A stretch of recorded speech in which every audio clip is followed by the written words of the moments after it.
The smell of fresh bread floated across Broad Street, Lagos, early in the morning. People hurried past the small bakery with paper bags and tired faces. Some stopped to talk. Some argued about prices. Others just stared at their phones and moved on. At the corner, two girls stood side by side. They were twins. Their names were Eliza and Amara Collins. They were 10 years old, thin, and clean in the way children try to be when they have nothing. Their dresses were faded blue, washed many times with little soap. Their hair was neatly packed into two low buns. They looked the same, except for their eyes. Eliza's eyes were calm and steady. Amara's eyes were quick, always watching. They had not eaten since the night before. Eliza held Amara's hand. "Let me talk," she whispered. Amara nodded. "I will sing if he agrees." They walked toward the bakery door. A bell rang as they stepped inside. The baker, Mr. Lawson, stood behind the counter. He was big, with flour on his arms and a hard look on his face. Two young men laughed near the bread shelf. A woman counting money turned to look. "Yes," Mr. Lawson said, without smiling. Eliza cleared her throat. "Sir, please. We are hungry." The shop went quiet for a moment. Then someone chuckled. Mr. Lawson looked them up and down. "I do not give free bread." "We can sing," Amara said quickly. "One song. For one loaf." Laughter burst out. "Sing," one of the young men said. "In this place." The woman laughed too. "This is not a church." Eliza felt her face grow hot. She wanted to leave. But Amara squeezed her hand tighter. Mr. Lawson leaned forward. "Sing and I will decide." The laughter grew louder. Phones came out. People whispered. Amara stepped forward. Her voice shook at first. Eliza closed her eyes and joined in. They sang softly, a simple song their mother used to sing at night. It was about home. About holding on. Some people laughed harder. "Turn it off," someone said. But the twins kept singing. Their voices grew stronger. They did not shout. They did not beg. They just sang clear and gentle, filling the small shop. The laughter slowly faded. A man near the door stopped smiling. The woman with the money lowered her hand. One of the young men stopped recording and stared. The song ended. For a long moment, no one spoke. Mr. Lawson did not clap. He did not smile. He stared at the twins like he was seeing them for the first time. Then he reached behind him and brought out a loaf of bread. He placed it on the counter. "Take it," he said. Amara reached for it with shaking hands. Before she could touch the bread, the bakery door opened again. A tall man stepped inside. He wore a simple shirt and carried a leather bag. His shoes were dusty. He did not look rich. He did not look poor. His eyes went straight to the twins. "What did they just sing?"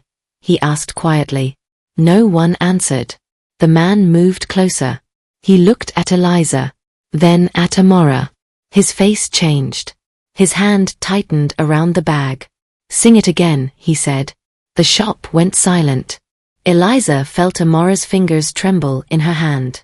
And then the man said something that froze everyone in the bakery where they stood. "Sing it again," he said. Mr. Lawson frowned. "Sir, they have already." "Please," the man said, still looking at the twins. "Let them sing." The bakery felt smaller. People shifted their feet. No one laughed now. Eliza looked up at the man. "Sir, we can sing," she said softly. Amara nodded. Her lips were dry, but her eyes were steady. They began again. This time, they sang louder. Not loud enough to shout, but strong enough to fill every corner of the shop. Their voices rose and fell together, like they had practiced all their lives. The song was still simple, but something about it made people stop breathing for a second. The man closed his eyes. Halfway through the song, a woman outside the bakery stopped and peeped in. Then another person. Soon, two schoolchildren stood by the door listening. When the twins finished, the silence was heavy. The man opened his eyes. They were wet. "Who taught you that song?" he asked. "Our mother," Amara said. "Before she died." A soft sound came from someone at the back of the shop. "And your father?" the man asked. Eliza shook her head. "We do not know him." The man nodded slowly. He bent down so his eyes were level with theirs. "Where do you sleep?" he asked. "Behind the old cinema near Idamota," Amara replied. Mr. Lawson cleared his throat. "Sir, if you are done, they can take the bread and go." The man stood up. He did not answer Mr. Lawson. Instead, he reached into his leather bag and brought out a small notebook. He flipped through it, stopped, then looked at the twins again. "Do you know what harmony is?" he asked. Eliza shook her head. "It means two voices fitting together," he said. "Like they were made to be one." One of the young men whispered, "What is all this?" The man turned to him. "Did you hear them sing?" "Yes," the young man replied. "Did you laugh?" The young man looked down. He did not answer. The man faced the twins again. "My name is Gabriel Okoye," he said. "I work with voices." Mr. Lawson laughed, sharp and short. "Everyone works with something." Gabriel ignored him. He reached into his bag again and pulled out 2 small meat pies and a bottle of water. He handed them to the twins. "Eat," he said. Slowly. Amara hesitated. Eliza waited.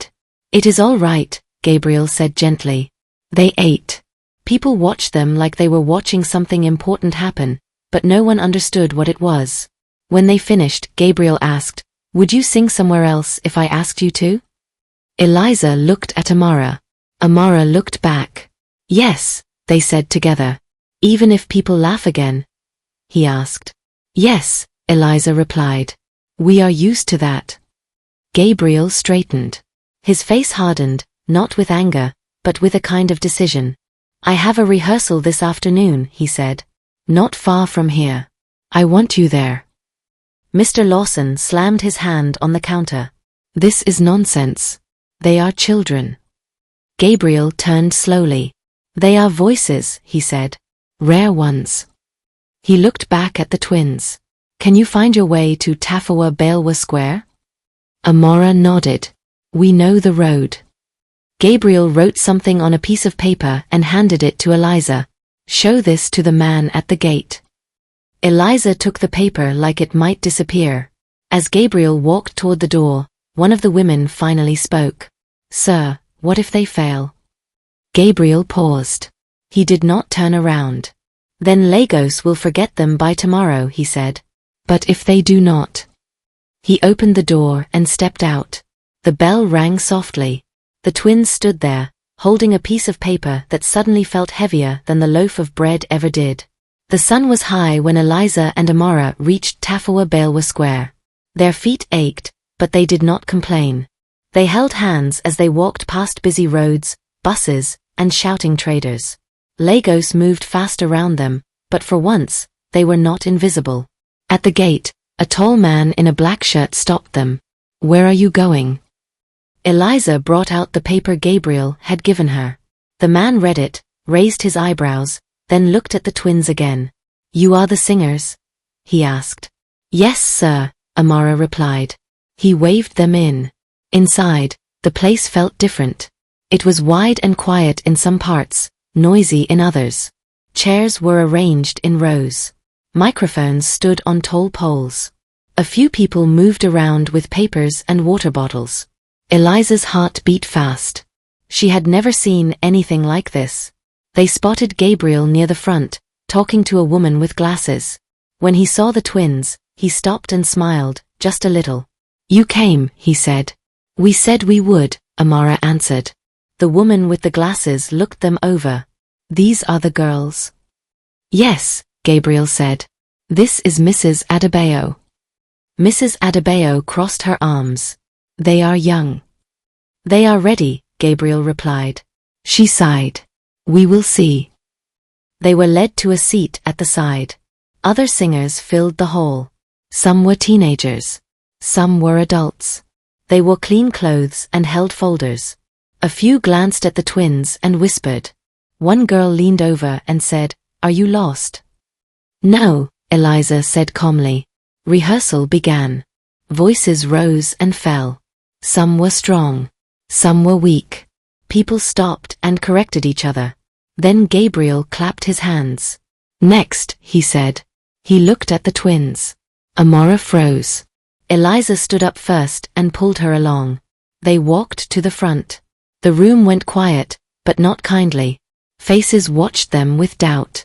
Sing the same song, Gabriel said. Mrs. Adebayo leaned toward him. Here.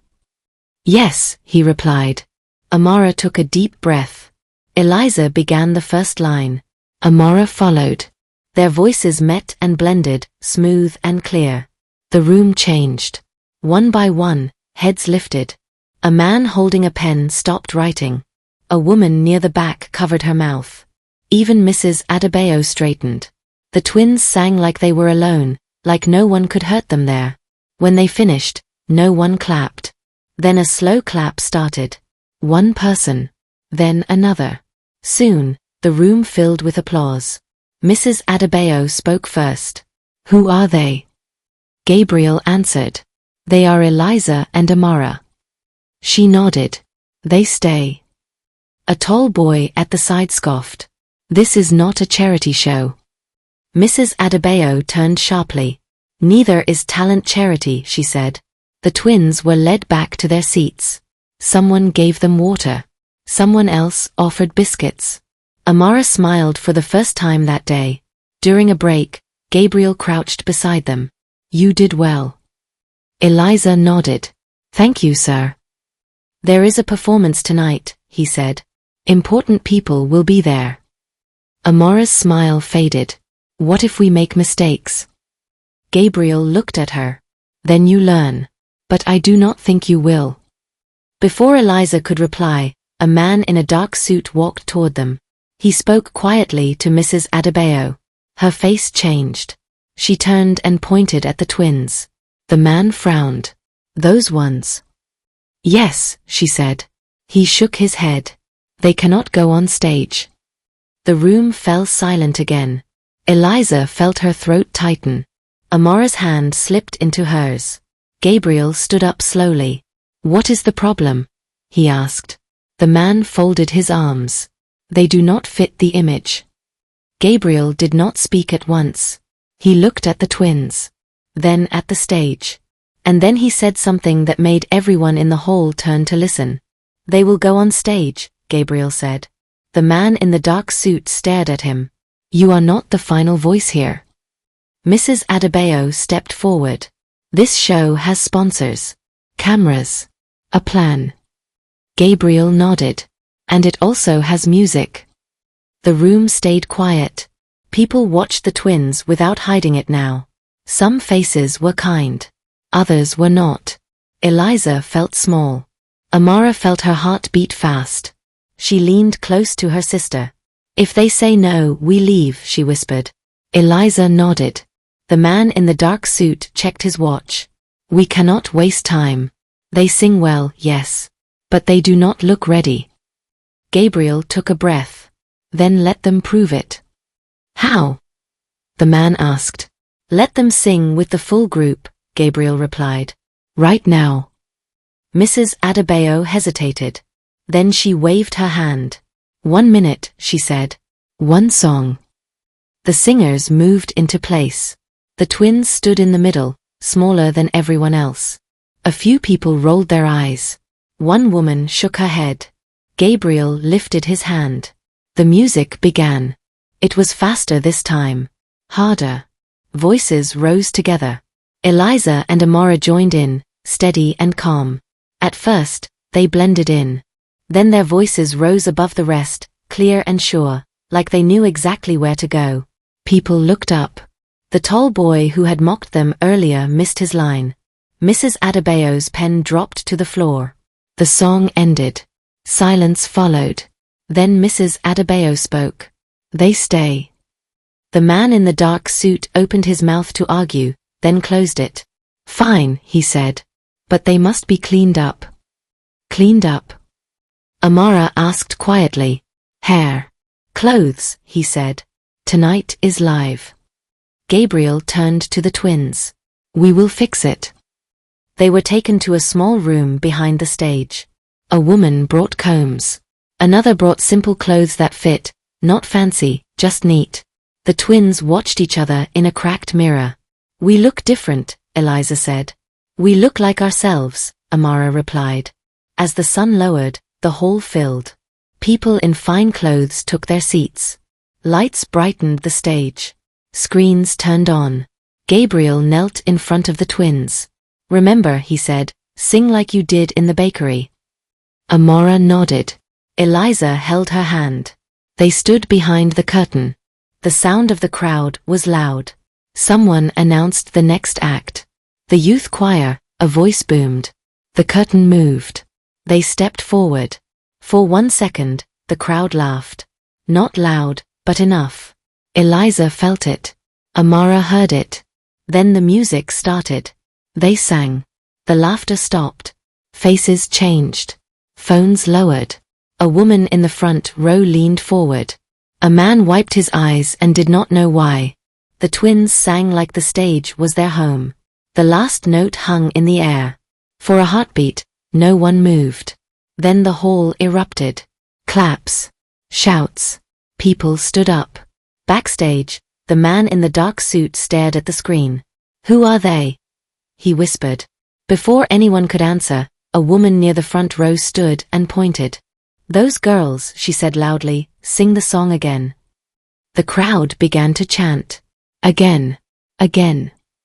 Gabriel looked at the twins. His face was tense now, not calm. Because the song they were asking for was not on the list. And the twins had never sung it together in public before. The chant grew louder. Again. Again. Eliza looked at Amara. Amara's eyes widened. The song the crowd wanted was the old one. The song from the bakery. The one their mother used to sing when the lights were off and the world felt small. Gabriel stepped closer. "You do not have to," he whispered. "This stage is not your only truth." Amara swallowed. "But it is our song." Eliza nodded. "We know it." The crowd kept chanting. Mrs. Adebayo raised her hand trying to calm them, but the sound only grew. The man in the dark suit stared at the twins like he was seeing a different future form in front of him. Gabriel took a step back and lifted his hand. The hall slowly quieted. "Please," he said into the microphone. "Listen." The twins stepped forward together. No music started. No microphone was raised. Eliza began alone, her voice soft, almost like a secret. Amara joined on the second line, steady and warm. Their voices met in the middle and held each other there. The hall became very still. People stopped moving. A woman in the front row placed her hand on her chest and did not remove it. A man who had been smiling all evening lowered his head. The twins sang about holding on when there is nothing to hold. About sharing one piece of bread. About sleeping close so fear would not win. Their voices were not perfect. They were honest. When the song ended, no one clapped. Not yet. For a long moment, the hall stayed quiet. Then one clap came from the back. Then another. Then many. People stood up one by one, until the hall was full of applause that did not rush, that did not fade. Gabriel turned away and wiped his eyes. Mrs. Adebayo walked to the stage. She did not smile. She spoke carefully. "Thank you," she said. "That is all for tonight." Backstage, people surrounded the twins. Some praised them. Some asked questions. Some just stared. A woman with neat hair knelt in front of them. "Where do you live?" she asked gently. "Near Idamota," Amara replied. The woman nodded and stood. She spoke to Gabriel in a low voice. The man in the dark suit returned, holding a phone.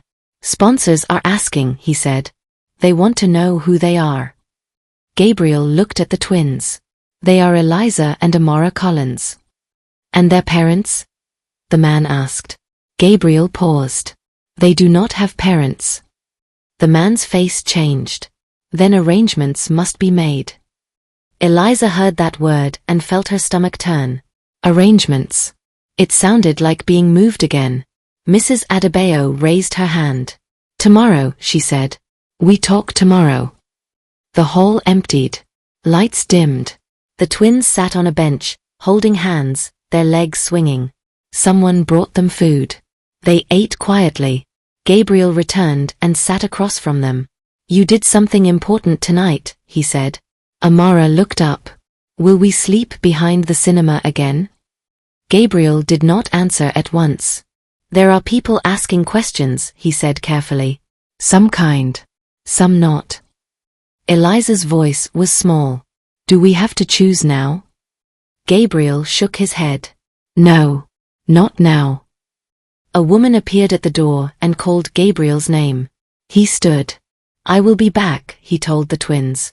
As he walked away, Eliza noticed something on the bench beside them.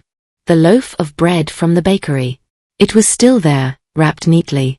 Amara picked it up and held it close. Outside the door, voices rose again. Names were mentioned. Phones rang. Decisions hovered in the air. The twins sat quietly, holding the bread between them, as Lagos moved on beyond the walls, unaware that by morning, everyone would be asking the same question. Who would get to decide what happens to Eliza and Amara next? Thank you for listening. What is your view about this story? Let us know in the comment section. Kindly like, comment, and subscribe to our channel.